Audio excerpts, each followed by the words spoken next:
the mysterious and frightening discoveries that cannot be explained at the abandoned prison in Iceland. The spooky exploration at the abandoned Holmskirkja prison from the 18th century. The wind howled across the barren plains of Iceland's southern coast, carrying with it the sharp sting of salt and frost. It was late October, and the days had grown short, the sun barely clawing its way above the horizon before sinking back into the black embrace of night. My name is Aaron Voss, a freelance journalist with a penchant for the macabre. I'd come to Iceland chasing a story, a whisper I'd stumbled upon in an obscure online forum about an abandoned prison near the village of Vik I Mordal. The locals called it Holmskirkja, though no official record of it existed. The deeper I dug, the stranger the tale became. A prison built in the 19th century, abandoned after a catastrophic fire, and shrouded in rumors of restless spirits and unspeakable experiments. It was the kind of mystery that gnawed at me, demanding to be unraveled. I arrived in Vik under a sky heavy with slate-gray clouds.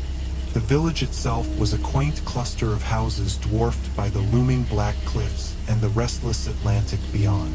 My guide, a wiry man named Bjorn with a face carved by years of wind and sea, met me at the local cafe.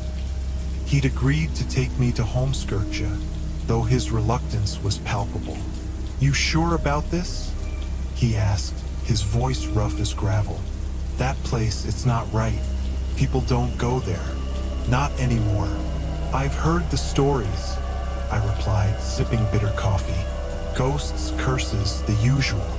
I'm not here to believe them, I'm here to document them." Bjorn's eyes narrowed, his lips pressing into a thin line. "It's not just stories, Aaron. My grandfather worked there as a guard. He said things happened, things no one could explain. Men went mad. Others just disappeared." I leaned forward, my curiosity piqued. "What kind of things?" He hesitated, then shook his head. "You'll see for yourself. But don't say I didn't warn you." We set out at dusk in Bjorn's weathered Land Rover, the road giving way to a jagged trail that wound through fields of volcanic rock and brittle grass. The prison loomed into view as the last light bled from the sky, a hulking silhouette of stone and iron perched on a low hill, its walls blackened by time and soot. Even from a distance, it radiated a quiet menace, like a predator lying in wait. Bjorn parked 100 yards away and killed the engine. "That's as far as I go," he said, handing me a flashlight and a walkie-talkie.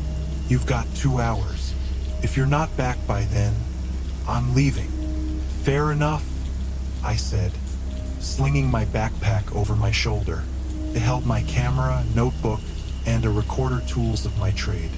I stepped out into the biting wind and started toward the prison, its shadow swallowing me as I approached. The front gate hung ajar, its rusted hinges groaning as I pushed it open. Beyond lay a courtyard choked with weeds, flanked by crumbling walls pocked with broken windows. The main building rose 3 stories high, its roof sagging under decades of neglect. I clicked on my flashlight, the beam cutting through the gloom as I stepped inside. The air was thick with the stench of mold and decay, the silence broken only by the drip of water somewhere deep within. My boots crunched on shattered glass as I moved down a long hallway lined with cell doors, their iron bars twisted and warped as if something had tried to claw its way out. Graffiti marred the walls, crude Icelandic runes and frantic scratches that looked more like pleas than art. I raised my recorder and began narrating. October 28, 2024. Holmskirkja Prison. The structure is intact but heavily degraded.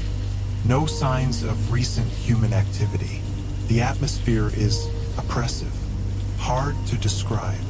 A faint noise stopped me, a low, rhythmic tapping, like fingernails on stone. I swung my flashlight around, but the hallway stretched empty in both directions. My pulse quickened. "Probably just the wind," I muttered, though the air inside was still as death. I pressed deeper, following the hallway to a stairwell that descended into darkness. The tapping grew louder as I went down, each step echoing in the narrow shaft. At the bottom, I found myself in a basement level, the walls slick with moisture and streaked with black mold. A row of cells stretched before me, smaller and more claustrophobic than those above. The doors here were solid steel, each fitted with a small, barred window at eye level. I peered into the first. The cell was empty save for a rusted cot and a single word scratched into the wall. Flyja, Icelandic for escape. The letters were jagged, as if carved with a trembling hand. I snapped a photo, the flash illuminating the room for a split second, and in that moment I saw it. A shadow darted across the back wall, too fast to be a trick of the light. I stumbled back, my heart hammering. "Hello," I called, my voice swallowed by the damp air. No response, just the tapping, now joined by a faint scraping, like metal dragging across stone. I checked my watch, only 30 minutes had passed, but the weight of the place was already pressing down on me. I moved to the next cell, then the next, each one bearing similar marks, words like Jalp, help, and Dowie, death, etched with increasing desperation. In one, I found a pile of brittle bones in the corner, too small to be human, though the thought did little to ease my nerves. The deeper I went, the colder it grew, my breath clouding in the flashlight's beam. At the end of the row, a heavy door stood apart from the others, its surface etched with a crude symbol, a circle bisected by a jagged line. It looked like a ward or a warning. The tapping was loudest here, a staccato beat that seemed to vibrate through the walls. I hesitated, my hand hovering over the rusted latch. Every instinct screamed at me to turn back, but the journalist in me, the part that thrived on the unknown, pushed me forward. The door creaked open, revealing a chamber unlike the rest. The walls were lined with shelves, sagging under the weight of dusty ledgers and glass jars filled with murky liquid. A wooden table dominated the center, its surface stained dark with what I hoped was rust. Above it hung a single, flickering bulb, its weak light casting long shadows that danced across the room. This wasn't a cell, it was a laboratory. I stepped inside, my flashlight sweeping over the shelves. The jars contained specimens, dissected organs, shriveled and suspended in formaldehyde. One held what looked like a human eye, its pupil dilated as if staring back at me. I gagged, turning to the ledgers instead. The first I opened was written in tight, spidery Icelandic script, dated 1879. My grasp of the language was rudimentary, but I could make out fragments. Tilraunir experiments. Salir souls. Ella-legged unnatural. A chill ran down my spine. Bjorn's words echoed in my mind, things no one could explain. Had Holmskirche been more than a prison? I flipped through the pages, finding sketches of human figures strapped to tables, their limbs contorted in impossible angles. One drawing showed a man with his chest split open, a dark, amorphous shape rising from the wound. The caption read, "Abinda High Ekta, to bind the unknown." The tapping stopped abruptly, replaced by a low, guttural hum that seemed to emanate from the walls themselves. I dropped the ledger, spinning around as the bulb overhead flickered violently. Shadows stretched and twisted, coalescing into vague, humanoid forms that vanished when I aimed my light at them. My recorder slipped from my hand, hitting the floor with a clatter. I bent to retrieve it and froze. Footsteps echoed behind me, slow and deliberate, coming from the hallway I just left. I clicked off my flashlight, plunging the room into near darkness, and pressed myself against the wall. The hum grew louder, vibrating in my chest as the footsteps drew closer. I held my breath, straining to see through the gloom. A figure appeared in the doorway, tall, emaciated, its limbs unnaturally long. Its head was bowed, shrouded in shadow, but I could feel its gaze on me, heavy and unblinking. It didn't move, didn't speak, just stood there, the air around it crackling with a strange electric tension.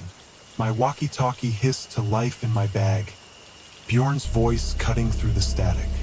"Aaron, you there? Time's almost up. Get out now." The figure twitched at the sound, its head snapping up. I caught a glimpse of its face or lack thereof. Where eyes and mouth should have been was a smooth, featureless expanse, pale as bone. My stomach lurched. I fumbled for the walkie-talkie, my fingers trembling as I pressed the button. "Bjorn, something's here," I whispered. "I'm coming out." The figure took a step forward, its movements jerky, like a puppet on frayed strings. I bolted, shoving past it and sprinting down the hall. Its touch grazed my arm ice cold and slick, like wet leather, and a wave of nausea crashed over me. I didn't look back, didn't dare. As I raced up the stairs, the hum chasing me like a swarm of insects. The upper floors were a blur of shadows and echoes, the walls seeming to pulse with a life of their own. I burst into the courtyard, the night air hitting me like a slap. Bjorn's headlights flared in the distance, and I ran toward them, my lungs burning. Behind me, the prison loomed, its windows dark and empty, or so I thought. As I reached the car, I glanced back. Silhouetted against the faint glow of the moon were dozens of figures, standing motionless at the edge of the courtyard, their featureless faces turned toward me. "Drive!" I shouted, slamming the door as Bjorn floored the gas. The Land Rover lurched forward, tires spinning on the gravel. I twisted in my seat, watching as the prison receded into the night, the figures fading into the darkness. We didn't speak until we reached Vic. Bjorn's hands gripped the wheel so tightly his knuckles were white. "What did you see?" he asked finally. "I don't know," I said, my voice shaking. "Something wrong." He nodded as if that was answer enough. "My grandfather said they locked things in their things that weren't men anymore. Said the fire didn't kill them. It set them free. I didn't sleep that night or the next. The photos I'd taken were corrupted. The audio on my recorder reduced to static laced with faint, unintelligible whispers. But the memory of that faceless thing, and the weight of its stare, clung to me like damp rock. Weeks later, back in my apartment in Reykjavik, I tried to write the story. My editor was clamoring for it, but every draft felt hollow, unable to capture the dread that still gnawed at me. One night, as I sat hunched over my laptop, the lights flickered. A familiar hum filled the room, low and insistent. I looked up and saw it. Standing in the corner, half hidden by shadow, was the figure from Holmskirkja. Its featureless face tilted toward me, and though it had no mouth, I heard its voice, a rasping whisper that burrowed into my skull. "Flyja, I haven't stopped running since." The weeks after my escape from Holmskirkja blurred into a haze of paranoia and sleepless nights. Reykjavik, with its bright streets and bustling cafes, should have felt like a sanctuary, but the city's charm was lost on me. Every shadow seemed too long. Every gust of wind carried a faint hum that set my teeth on edge. I'd left Vic with more questions than answers, and the thing I'd seen, the faceless entity with its cold, slick touch, hadn't stayed behind. It had followed me. I tried to rationalize it at first. Exhaustion, adrenaline, a trick of the mind, anything but the truth. But the flickering lights in my apartment, the whispers in the static of my headphones, and that single, chilling word Flyja kept me from dismissing it. I stopped writing the story. My editor hounded me with emails, but I couldn't bring myself to type the words. To put it on paper felt like giving it power, like inviting it closer. It was November 10th, 2 weeks after my return, when things escalated. I'd taken to sleeping with the lights on, a habit born from the creeping dread that darkness brought. That night, I woke to the sound of tapping, slow, deliberate, like it had been in the prison. My bedroom was bathed in the sickly yellow glow of my lamp, but the corners of the room were too dark, too deep. I sat up, clutching the blanket, my breath shallow as I scanned the space. The tapping came from the window. I lived on the third floor of a narrow building overlooking a quiet street, and there was no tree, no ledge, nothing to explain it. I forced myself to look. The glass was fogged with condensation, but beyond it, I saw a shape, tall, emaciated, its head bowed. My stomach dropped. It was here. I stumbled out of bed, grabbing my phone to call someone, anyone, but the screen flickered and died despite being fully charged. The tapping grew louder, faster, a staccato rhythm that matched my racing pulse. Then, with a sound like a sigh, the window slid open on its own.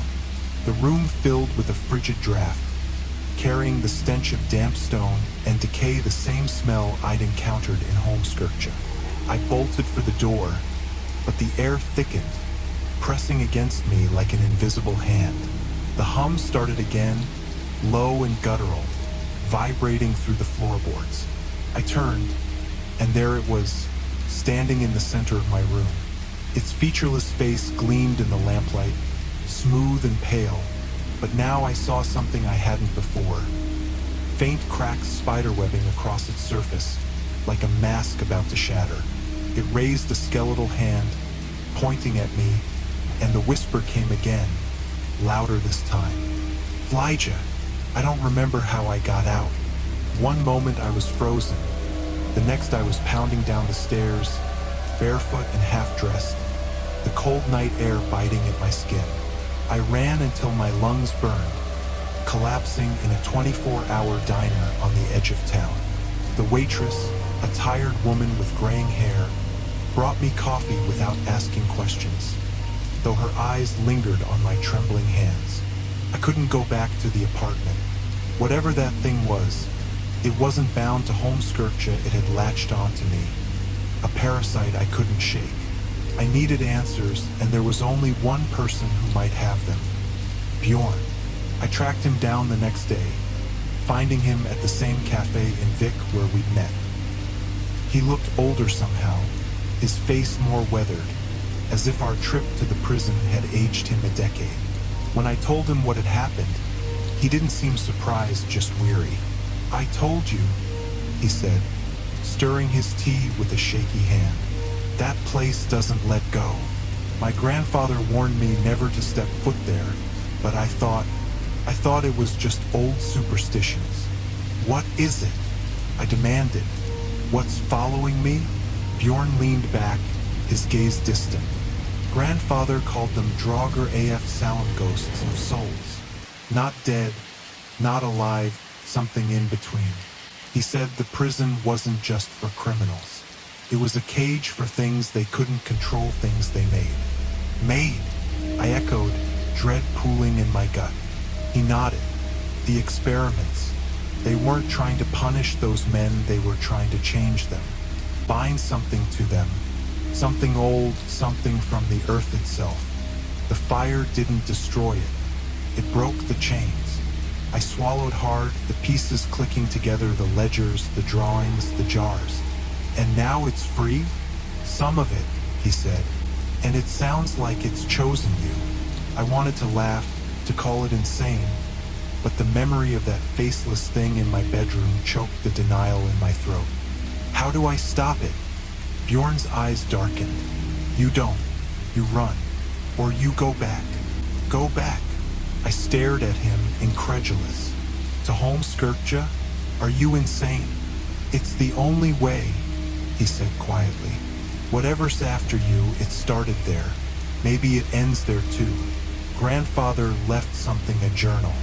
He said it had answers, but he burned most of it before he died. The rest is hidden in the prison. I didn't want to hear it. I didn't want to think about stepping foot in that place again. But as the days passed, the entity grew bolder.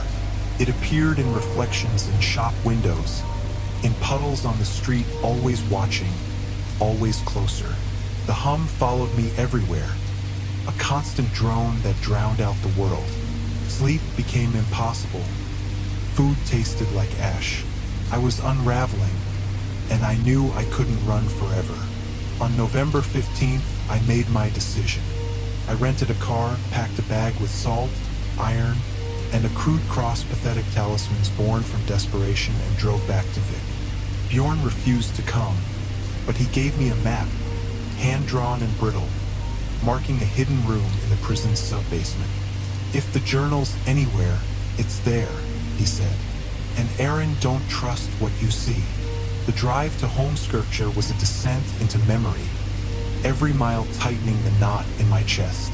The prison emerged from the dusk like a specter, its blackened walls stark against the snow-dusted landscape. I parked at the same spot Bjorn had, the silence heavier than before, as if the place knew I'd returned. I stepped through the gate, flashlight in hand, the map clutched in the other. The courtyard was unchanged, but the air felt charged, alive with a malice I couldn't name. The tapping started as soon as I entered the main building, a mocking rhythm that seemed to guide me downward. I followed it past the warped cells and graffiti, down the stairwell to the basement. The laboratory was as I'd left it, the bulbs still flickering, the jars glinting in the dim light. I checked the map. Bjorn's mark pointed to a wall behind the table. I ran my hands over the damp stone, feeling for a seam, until my fingers caught on a loose brick. It gave way with a scrape, revealing a hollow space. Inside was a leather-bound journal, its pages yellowed and curling, the ink faded but legible. I opened it, my hands trembling. The entries were frantic, written by a man named Halder, Bjorn's grandfather. He'd been a guard in 1923, the year of the fire. His words painted a nightmare. Prisoners subjected to rituals, their bodies infused with elder dreamy, fire from the earth. The wardens believed they could harness it, create obedient weapons. Instead, they birthed monstrosities, entities that fed on fear, bound to the living but no longer human. One passage stood out. "The Draugr cannot be killed, only bound again. Salt and iron weaken them. Blood calls them. The circle must be closed where it began." A noise behind me, a wet, guttural rasp, snapped me out of my reading. I turned, and there it was, inches away, its cracked face looming over me. The cracks had widened, revealing glimpses of something beneath. Dark, writhing, alive. It lunged, and I swung the journal, the iron clasp on its cover grazing its arm. It recoiled with a hiss, the sound echoing through the room. I didn't think I ran, clutching the journal as I sprinted back to the cells.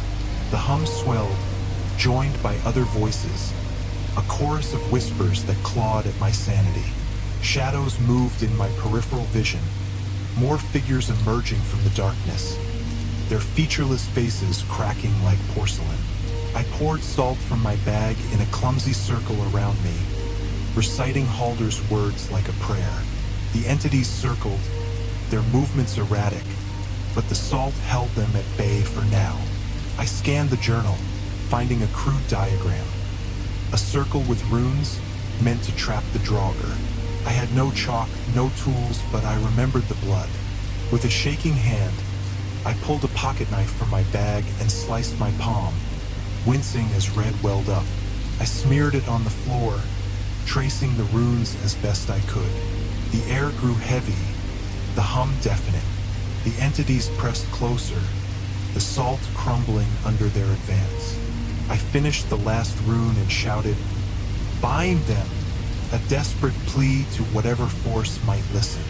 The ground trembled, the circle flared with a sickly green light, and the entities shrieked, their forms dissolving into tendrils of shadow that spiraled into the runes. The hum stopped, replaced by a silence so profound it hurt. I collapsed, gasping, the journal slipping from my hands. I don't know how long I sat there. When I finally staggered out, the prison felt empty. The weight was gone, the shadows still. I drove back to Reykjavik, the journal locked in my trunk, and burned it the next day. I told myself it was over, but last night, as I write this, the lights flickered again. A faint tapping echoed from the window. I haven't looked. I don't dare.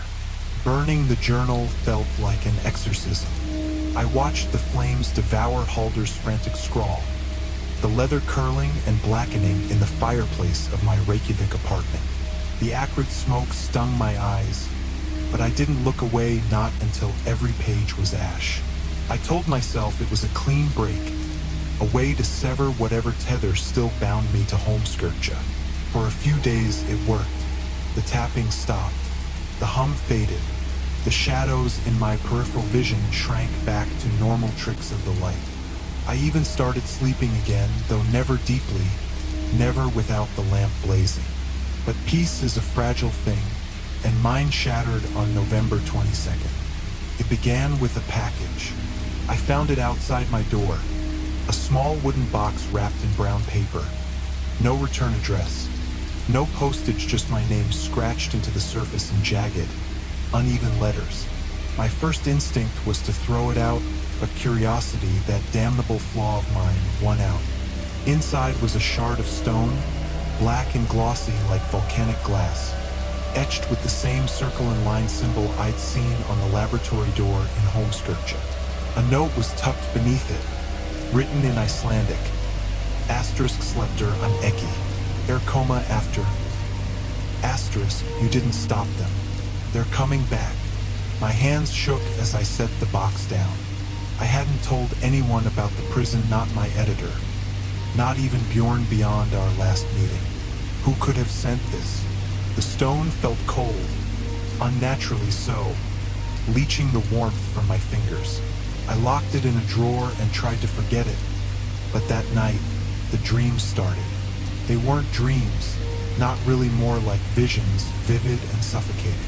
I was back in Holmskirkja, standing in the laboratory, but the room was alive. The walls pulsed like flesh, the jars on the shelves throbbed with a heartbeat, and the air was thick with that guttural hum. The faceless entities surrounded me, their cracked masks splitting open to reveal writhing masses of shadow beneath, tendrils reaching for me. Each night, they grew closer, their whispers louder, until I woke screaming, the word Flyja echoing in my skull. By the third night, I couldn't take it anymore. I called Bjorn, my voice ragged with exhaustion. It's not over, I said. Something's still here. He didn't respond for a long moment, the line crackling with static. When he spoke, his tone was grim. I was afraid of that. The journal, it wasn't enough. You bound them, but you didn't seal them. Seal them? I snapped, frustration boiling over. I followed your grandfather's instructions. Salt, iron, blood, what else was I supposed to do? There's more, he said. He never wrote it down, not all of it. He told me once when I was a kid about a ritual, something to lock them away for good. But it's dangerous, Aaron. It takes more than blood. What does it take? Pressed. He hesitated. A life. The words hung between us, heavy and final. I ended the call without a reply, my mind reeling. A life. Was that what Halder had meant by closing the circle? Had he sacrificed someone or himself to contain the Draugr all those years ago? I didn't want to believe it, but the stone in my drawer, the dreams, the creeping dread, they all pointed to one truth. I hadn't won. I'd only delayed the inevitable. The next day, I drove back to Vik. Bjorn met me at his house, a squat cottage on the edge of town, its windows rattling in the wind. He looked worse than before, gaunt, hollow-eyed, as if the prison's curse had spread to him too. He spread a map of Holmskirkja across his kitchen table, pointing to a spot beneath the sub-basement. There's a chamber, he said. Grandfather called it Hly the Gate. It's where they first summoned whatever those things are. The journal hinted at it, but he never went back to finish it. Said it was too deep, too dark. And the ritual? I asked, my voice barely above a whisper. He pulled a knife from a drawer, a long, wicked blade with a handle carved from bone, and set it on the table. Blood calls them. A life binds them. You draw the circle, you speak the words, and you offer something. It doesn't have to be you, but it has to be someone. I stared at the knife, my stomach twisting. I'm not a murderer, Bjorn. Then they'll take you instead, he said flatly. Or everyone else. They're not bound anymore, not fully. You felt it, didn't you? They're waking up. He was right. The hum had returned, faint but persistent, a drumbeat in my bones. The air felt charged, like a storm about to break. I took the knife, its weight cold and wrong in my hand, and we set out for Holmskirche one last time. The prison loomed under a sky bruised with clouds, the wind howling like a chorus of the damned. Snow had begun to fall, dusting the courtyard in white as we approached. Bjorn carried a bag of salt and a crowbar. I had the knife, the stone, and a flashlight that flickered with every step. The tapping greeted us as we entered, louder now, a cacophony that echoed through the halls. We descended past the laboratory, following Bjorn's map to a rusted grate in the floor. He pried it open, revealing a shaft that dropped into darkness. A rope ladder hung from the edge, its fibers frayed but intact. I went first, the air growing colder and heavier with each rung. At the bottom, I found myself in a tunnel, its walls carved from raw volcanic rock, slick with moisture and streaked with veins of obsidian. Bjorn followed, his breath clouding in the flashlight's beam. "This is it," he whispered. "The gate." The tunnel opened into a vast chamber, its ceiling lost in shadow. At the center stood a ring of stones, each etched with runes that glowed faintly, pulsing like a heartbeat. The air here was thick, electric, and the hum was deafening, a physical force that pressed against my skull. The faceless entities were waiting, dozens of them, lining the walls, their cracked masks splitting wider, revealing glimpses of the abyss beneath. "They're stronger here," Bjorn said, his voice trembling. "This is where it started." I pulled the stone from my pocket, its surface warm now, almost alive. The runes on it matched those on the circle. "What do I do?" I shouted over the hum. "Draw the circle again," he said, handing me the salt. "Use the stone as the anchor." Then the words grandfather said them once. Asterisk lokau hlainu, binda hi ekta. Asterisk lock the gate, bind the unknown. I poured the salt, my hands shaking as the entities closed in, their movements jerky and predatory. The circle took shape, the stone at its heart, and I smeared blood from my still healing palm across it. The entities shrieked, a sound that clawed at my mind, but I pressed on, shouting the words, asterisk lokau hlainu, binda hi ekta, asterisk.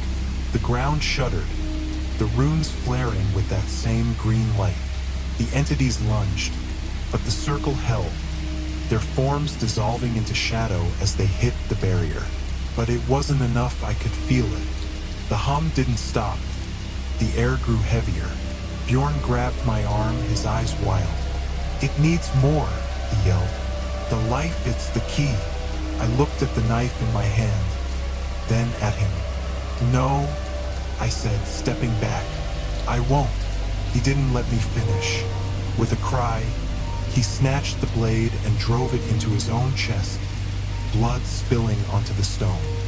"Finish it," he gasped, collapsing into the circle. Horror froze me, but the entities were breaking through, the salt crumbling under their assault.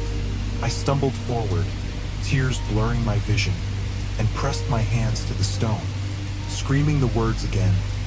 Asterisk lokau hlainu, binda hi ekta, asterisk.